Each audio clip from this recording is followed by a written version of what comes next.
वाहिगुरु जी की फतेह। दोस्तों, एक बात पूछनी चाहता हूं मैं सबसे पहले आपसे। ईमानदारी से ये बात बताना, जमीन रखना चाहते हो या नहीं रखना चाहते? ईमानदारी से एक आवाज होकर आवाज दो। रखनी चाहते हो? रखना चाहते हैं? अगर जमीन रखना है तो ये जो आज लड़ाई लड़ी जा रही है ना, ये जमीन की रक्षा की, और आगे मैं बताऊं आपको, अगर हम चूक गए तो आने वाली जो हमारी नस्लें हैं, हमारे जो बच्चे हैं आगे पैदा हो रहे हैं, उनको कोई दुनिया की ताकत खुदकशी से बचा नहीं पाएगी अगर आज हम चूक गए। इसके लिए हम अपने बच्चों के बाप हैं, दादा हैं, ये हमारी जिम्मेदारी बनती है। हमने उनको जन्म दिया है कि हमारे प्राण चले जाएं, कोई चिंता नहीं होने वाली, हमारी नस्ल पे आंच नहीं आनी चाहिए, हमारे सबके अंदर ये बात होनी चाहिए भाई। हमारी अगर जरा सी भी चूक होगी, ये आंदोलन भगवान ना करे 0.01% अगर हम ये आंदोलन हार गए तो ये मैं कहना चाहता हूं भाइयों, हमारी बहु बेटियां की इज्जत नहीं बचेगी। इज्जत की सलामती की लड़ाई है ये। यह लड़ाई छोटी नहीं है।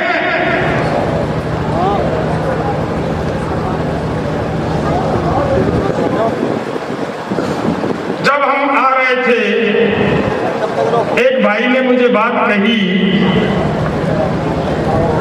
कि ये कानून है जो बीजेपी वाले कुछ और बता रहे हैं, इनमें सच्चाई क्या है, इनमें काला क्या है, ये बात जरूर बताएं।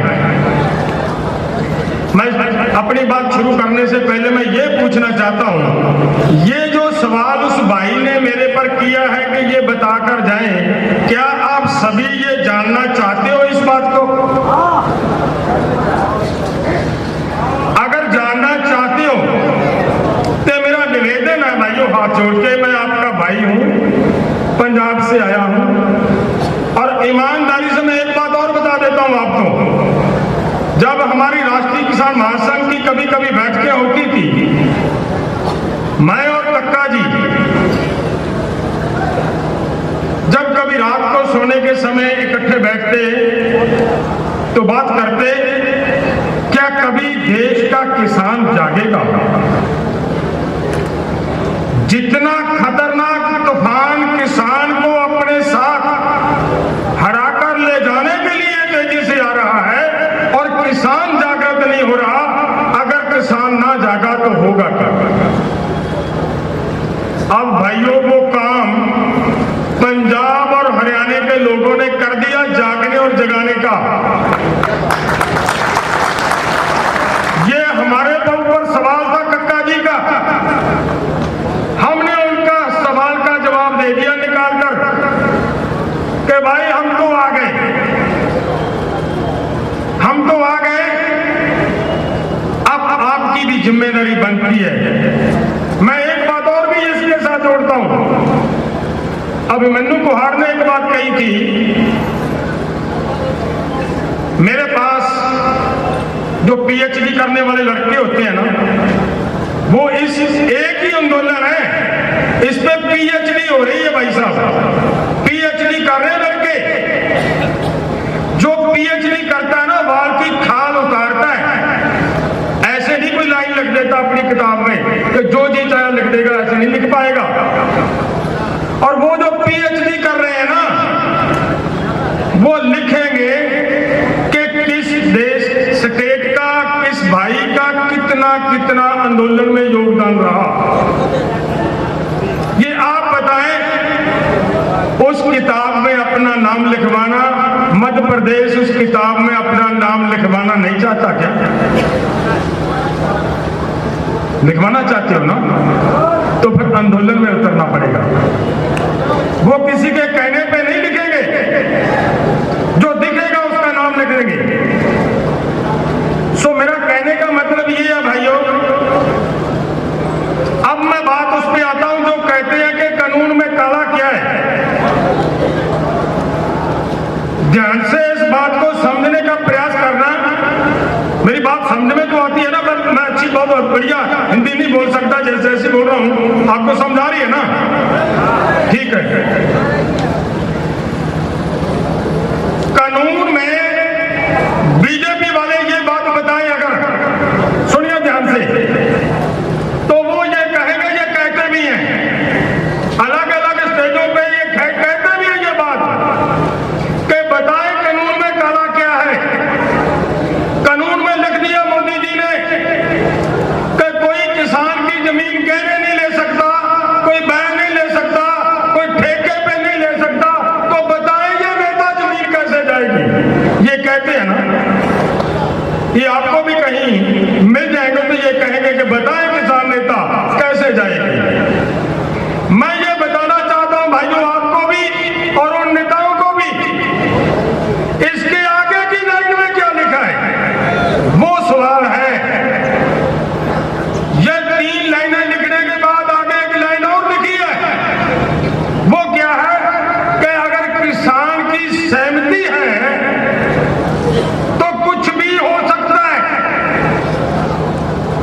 अगर किसान की सहमति है तो कुछ भी हो सकता है। यही एक लाइन है मेरे दोस्तों, जो आपकी जमीन को ले जाएगी। यही एक लाइन है जो सारे रास्ते खोलती है आपकी जमीन लेने के लिए। कक्का जी ने बताया ये तीनों कानून, रात हम ट्रेन में आ रहे थे तो एक नौजवान मिल गया, उसने भी यही सवाल किया कि कानून में काला क्या है, आप बताएं, समझाएं। उस समय भी मैंने ये बात उसके साथ की। देखिए ये तीनों कानून एक दूसरे के साथ ऐसे फिट हैं कि अगर आप एक कानून की तरफ बढ़ गए, अगर आपने एक बार कदम उस तरफ बढ़ा दिया, लख यत्न कर लीजिए, आप उससे वापस नहीं आ सकोगे। ये इतना खतरनाक कहानी है इस कानून के पीछे।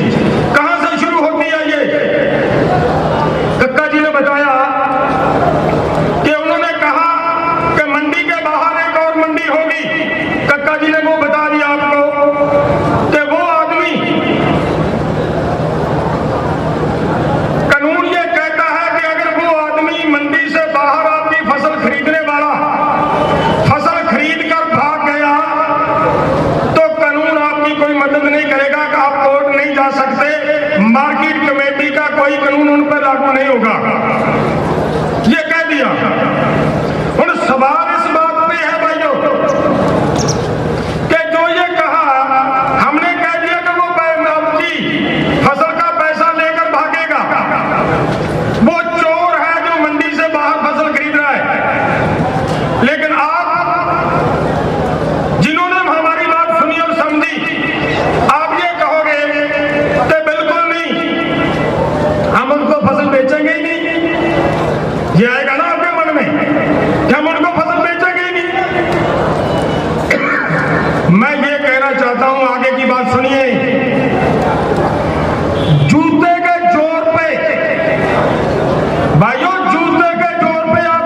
में लाने की बजाय बाहर खड़े को बेचोगे या नहीं बेचोगे? बोलिए, बेचोगे ना? तो फिर जूते के जोर पर ले गया या नहीं ले गया? क्यों भाइयों? ले गया ना जूते के जोर पे आपकी फसल खरीद के। वो जब ले जाएंगे, यहाँ पे फसल नहीं भी कोई खरीदारी का सिस्टम खत्म हो जाएगा। कक्का जी ने बताया यहाँ मंडी खत्म हो जाएगी, बाहर की मोनोपोली हो जाएगी। तो ये लोग ये कहते हैं, बीजेपी वाले लोग ये कहते हैं कि अगर खुली मंडी हो जाएगी तो उससे फसल का भाव बढ़ जाएगा, व्यापारी ज्यादा आएंगे, प्राइवेट प्लेयर आएंगे, भाव बढ़ जाएगा। ये कहते हैं वो लोग। लेकिन हम ये कहते हैं कि बढ़ेगा नहीं, रेट गिरेगा। कैसे गिरेगा? तर्क में बात करेंगे। एक पहली तो बात, गडकरी जी का बयान आज से लगभग 1.5 साल पहले उन्होंने ये कहा था कि एमएसपी देश के खजाने के ऊपर बोझ है, हमें एमएसपी खत्म करनी चाहिए। उनका बयान है, अखबारों में लगा हुआ। इसका मतलब कि एमएसपी को खत्म करने का एक रास्ता निकाला जा रहा है। अगर बोझ घटेगा तभी घटेगा ना, अगर फसल सस्ते भाव बिकेगी तो। दूसरी बात देखिए, आपके पास है बिल्कुल सरहद लगती है। बिहार के किसान की फसल का क्या हो रहा है? बिहार में वही धान आज 900 रुपए क्विंटल बिक रहा है या नहीं बिक रहा? बोलिए, बिक रहा है ना? क्यों बिक रहा है? अगर खुली मंडी से पूरे देश के किसान को फायदा होगा तो बिहार के किसान को पहले फायदा होना चाहिए था। क्यों नहीं हुआ उनको फायदा? उनको फायदा इसलिए नहीं हो रहा कि मेरे भाइयों, उनका जो सिस्टम था, मंडी सिस्टम और फसल खरीदी का जो ढांचा था, वो खत्म कर दिया इन्होंने 2006 में। जो आज हमारे पर लागू कर रहे हैं, उन पर 2006 में लागू हो चुका है। वो उसकी सजा भुगत रहे हैं वो भाई। और एक बात और बता दूं, देखिए, जब हमारे भी यहाँ एफसीआई मंडी में कोई राजनीति लेकर आएगा, थोड़े समय के बाद ये सरकारी लोग ये कहेंगे कि एफसीआई तो ऐसे ही एक अदारा है, हमें इनकी तनख्वाहें भरनी पड़ रही है, इस अदारे का कोई फायदा नहीं है, सफेद हाथी है, अब इसको खत्म कर देना चाहिए। जब ये खत्म करेंगे तो फिर क्या होगा?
लेकर आया है।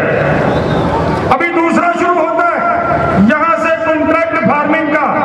वो व्यापारी कारपोरेट लोग आएंगे, जब किसान मजबूर हुआ, उसके पास पैसा ना हुआ, उसको फसल पैदा करने की कोई रास्ता ही ना रहा, तो वो आकर ये कहेगा आपको बीज भी हम देंगे, आपको खाद भी हम देंगे, आपको स्प्रे भी हम देंगे, आपके परिवार का खर्चा भी हम देंगे, आप हमारे से कॉन्ट्रैक्ट कीजिए, जो हम भिजवाना चाहते हैं वो बीजें। आपकी मजबूरी होगी या नहीं होगी बोलिए? होगी ना? मजबूरी में आपको वो बीजना पड़ेगा, वो जो भिजवाएंगे। तो फिर उसके बाद क्या होगा भाइयों? 2 साल में आपका रवायती सीड जो बीज है आपके पास, वो आपके हाथों से चला जाएगा। तब आप उनके हाथों के गुलाम बन जाओगे। वो बीज पर भी लूटेंगे, और जब आपको स्प्रे वो देंगे, खाद वो देंगे, ये जो बाजार में खाद और बीज की दुकानें हैं, ये सब बंद हो जाएंगी। जब ये बंद हो जाएंगी तो उस समय उस पर भी मोनोपोली उन्हीं लोगों की हो जाएगी। वो बीज पर भी लूटेंगे, वो खाद पर भी लूटेंगे, वो स्प्रे पर भी लूटेंगे। फिर वो क्या करेंगे कि आपकी जो फसल हमारे पास आई है, इसको अब हमने, कानून ये कहता है कि हमें लैब में भेजना है। लैब क्या कहता है? लैब जो आपकी रिपोर्ट देगा उस हिसाब से आपको रेट मिलेगा भाइयों। जब वो रास्ता अख्तियार करेंगे, किसान को फिर से लूटा जाएगा, किसान के जेब में कोई पैसा नहीं आएगा, तब किसान की मजबूरी बनेगी। फिर वो आकर कोई होका देगा, आवाज देगा कि भाई अगर आपको इससे भी ठीक नहीं रहे, बच नहीं पा रहा कुछ, तो हम आपकी जमीन, सुनिए ध्यान से, मैंने कहा था कि आपकी सहमति से कुछ भी हो सकता है। तो वो आकर ये कहेंगे कि हम आपकी जमीन ठेके में लेने के लिए 20 साल के लिए, 30 साल के लिए, 50 साल के लिए लेने के लिए तैयार हैं। क्या आप देना चाहते हो? ईमानदारी से बताएं, दोगे या नहीं दोगे? मजबूरियां, जब कहीं से कुछ बचेगा नहीं, मजबूरी बस जमीन उनको ठेके पे देनी पड़ेगी। क्यों देंगे? मबू भी बताता हूं आपको। ठेका जब रेट, फसल का रेट नीचे गिर जाएगा, जमीन का रेट कितना रहेगा? वो नीचे गिरेगा या नहीं गिरेगा? इनकम कम होगी या नहीं होगी? जब किसान की इनकम कम हुई, उन्होंने आकर ये कह दिया, जब ठेके का रेट 10,000 रुपया 1 एकड़ का हुआ, और उन्होंने आकर ये कह दिया कि हम आपको 20,000 रुपया एकड़ ठेका देंगे, फिर बोले दोगे कि नहीं देंगे? फिर तो दोगे ना। एक दूसरे से आगे भाग भाग कर दोगे।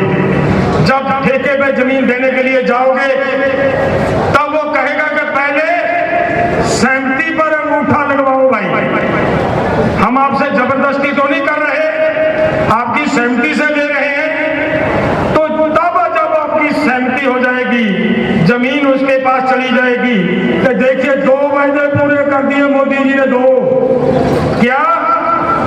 आपने इस लालच में दी कि 10,000 रुपया नहीं बचता था, अब 20,000 रुपया किले का ठेका मिल गया।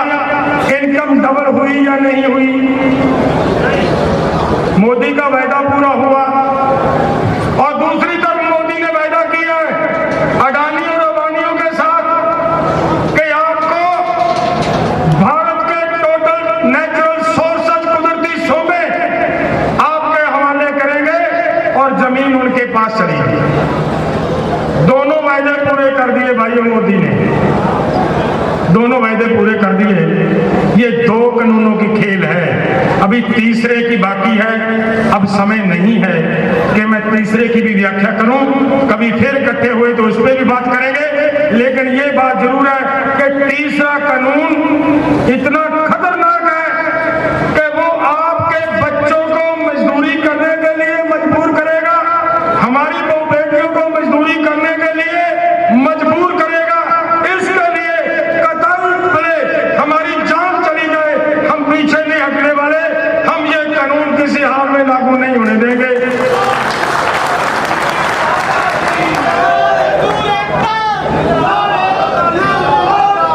एक बात मुझे और बता दीजिए, यहां तक आप लोगों को समझ आई मेरी बात? काला क्या है, कैसा काला है? और एक बात मैं ये कहना चाहता हूं कि आपके बच्चों की सलामती के लिए हमें लड़ना है। ईमानदारी से बताएं, अगर आपका पोता, आपके पोते की मृत्यु सामने नजर आए और दूसरी तरफ ये हो कि अगर दादा की जान चली जाए तो पोता की जान बच सकती है, ईमानदारी से बताएं दादा कुर्बानी देगा या नहीं देगा?